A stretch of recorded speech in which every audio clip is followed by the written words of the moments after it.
Well, hello, friends, neighbors. Welcome out to the deck, and happy Thanksgiving. Well, if you're in Canada, it is Thanksgiving Monday, and I was going to shoot like more of a review, but I realized most people had their Thanksgiving celebration yesterday on Sunday, or if they're about to have it, I think they've already chosen the alcohol. So this is just a celebration of thankfulness and an uncorking of JP Weiser 22. Now I know this came out a year ago, but it actually just went on sale.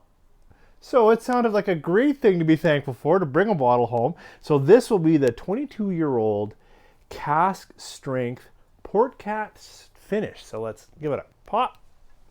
Hopefully, well, not bad, not bad. So, I'll give it a pour, and then I will come back, because as any good whiskey person knows, a minute in the glass for every year in the cask. And if we're going to talk 22-year-old Canadian whiskey finished in port cask, we better give it time to breathe. So when you come back, I'll come back about 20 minutes, not for you, but for me, and we'll talk about, what is this monster JP Weiser release like, and I'll do a brief comparison to the 23-year-old from previous years. Now, again, it's just an uncorking, so it's first thoughts. Join me in a minute. 3, 4.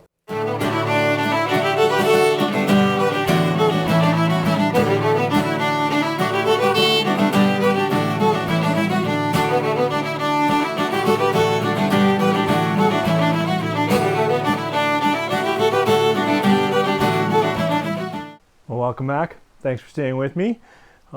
It's a little bit more turbulent outside and possibly inside, but I've got some whiskey here that I want to talk about. This is JP Weiser. It was released last year, and it's a cask strength release. I think this one's 59.7%. And it is, aged for those 22 years in a mix of barrels, I believe. Mostly ex-bourbon or reused, and it's 22 years, and then they finish it in casks that are, it says right on it, it's French oak, and I believe it was seasoned with port. So, the color is immediately, oh wow, rich, dark, that kind of thing, but it doesn't say natural color. I just assume it must be at this age and at this cost. We better be talking natural color. So definitely darker, some red hues that we don't get from the 23-year-old. Let's see what this whiskey tells us. It's just first thoughts. You heard me pop it. It's now just been airing out for about 20 minutes. And now I'm just going to talk what I get. It's interesting. It's actually much lighter than I expected. Now I am with a lot of air outside, and really this deserves to be inside in a smaller room. But I've got, a mix of sweetness that I get from JP Weiser, just some nice sweet buttercorn, but definitely a little bit of berry, a little bit of raspberry or strawberry. But it's a light berry right now. I expected more thick red prune kind of thing, but right now it's just playing in the light. Probably will open up with a little more time. Okay, yeah, it's already a bit richer. Bit of light. What is that? That's still playing for me. I don't know. It was like the first note I got, and it's just sticking around. It's still playing kind of in that raspberry jam. Quite nice. And at 59.7, very nice on the nose. A little bit of spice on the edges. Yeah, now we're getting a little more oak, a little more light pepper. I hear people use white pepper as an example, and I don't use white pepper regularly in the house. In fact, last time I had white pepper was like many years ago. So I'm just going to say light pepper, so it's not that cracked black, but it's a little bit pepper. Back into the stewed fruits. All right, hope you have something fun in the glass. Cheers, happy Thanksgiving weekend. At first, I definitely felt, JP Weiser, here we go. Really moved into that port finish. I'm getting a dimension of different fruits. Still sweetness, still got the berries that I was getting in the nose, but deeper, rich spicing either from rye or just the expression 59. Little heat on the tongue, good hug in the chest. Really nice coating. A little drying. Better try another sip.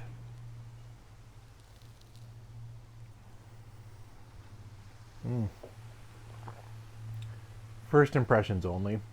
Beautiful whiskey. Really beautiful.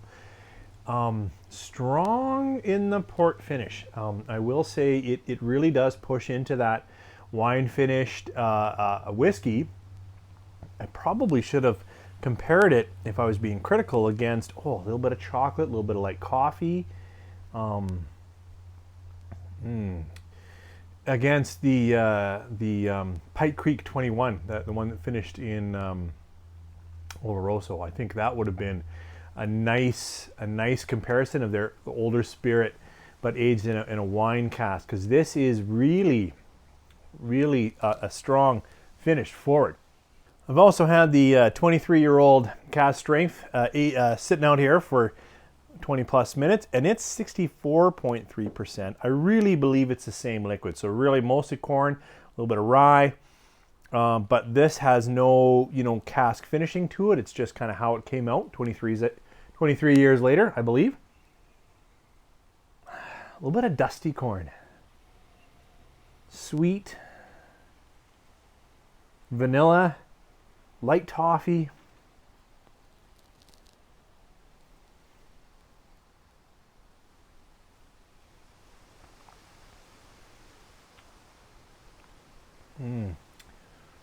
Light butterscotch.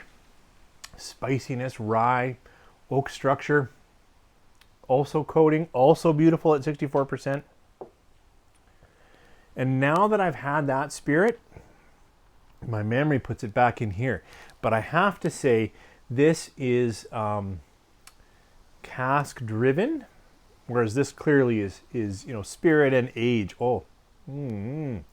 The longer finish coming back from the 23-year-old, beautiful. Just got to grab a spoon. I thought I had it out here because I need to try these with water. All right, we'll put a little water on both of these at 59 and 64. They can take it. We'll also have to let that sit for a little bit and see what we get. All right, the 22 port finish on the nose. I've really moved into softer and baking spices. This is now, a little bit of clove, nutmeg, a little bit of Christmas cake going on, right? Almost that rummed cake.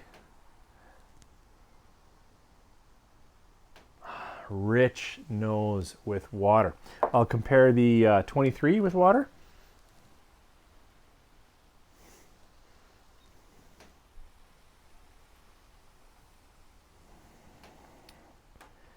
It's still rich, good, a little more butter, but very similar. I would say that the 22-year-old opened up more with water than the 23.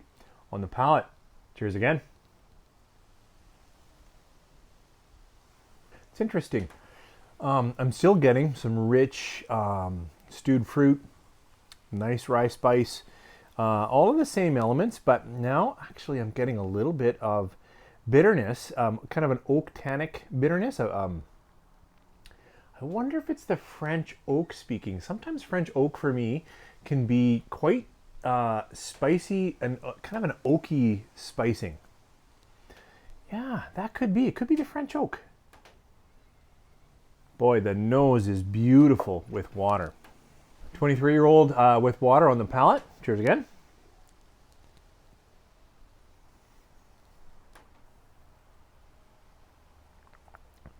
That's lovely.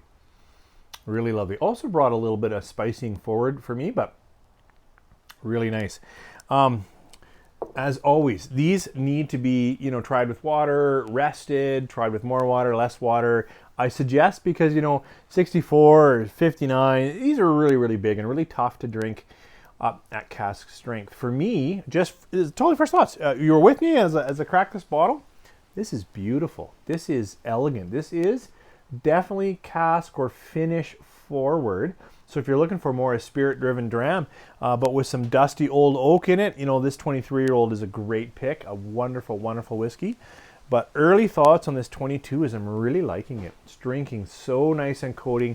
Lots to say. Water bloomed the nose. Really nice, like lengthened out the spice palette. I think maybe I'll just let it sit a little longer out here. Sun's starting to come out, and see how the palate evolves. I bet it's going to get a little better, because right now it's kind of brought some oak tannic, kind of bit bitterness, and I think it'll back off. Thank you for being with me out here, for cracking such a beautiful dram like this with me. I really appreciate it. Thanks for any comments that drop in below, and I hope you guys have a fantastic week and you found something to hold on to, be thankful for from this weekend. All the best.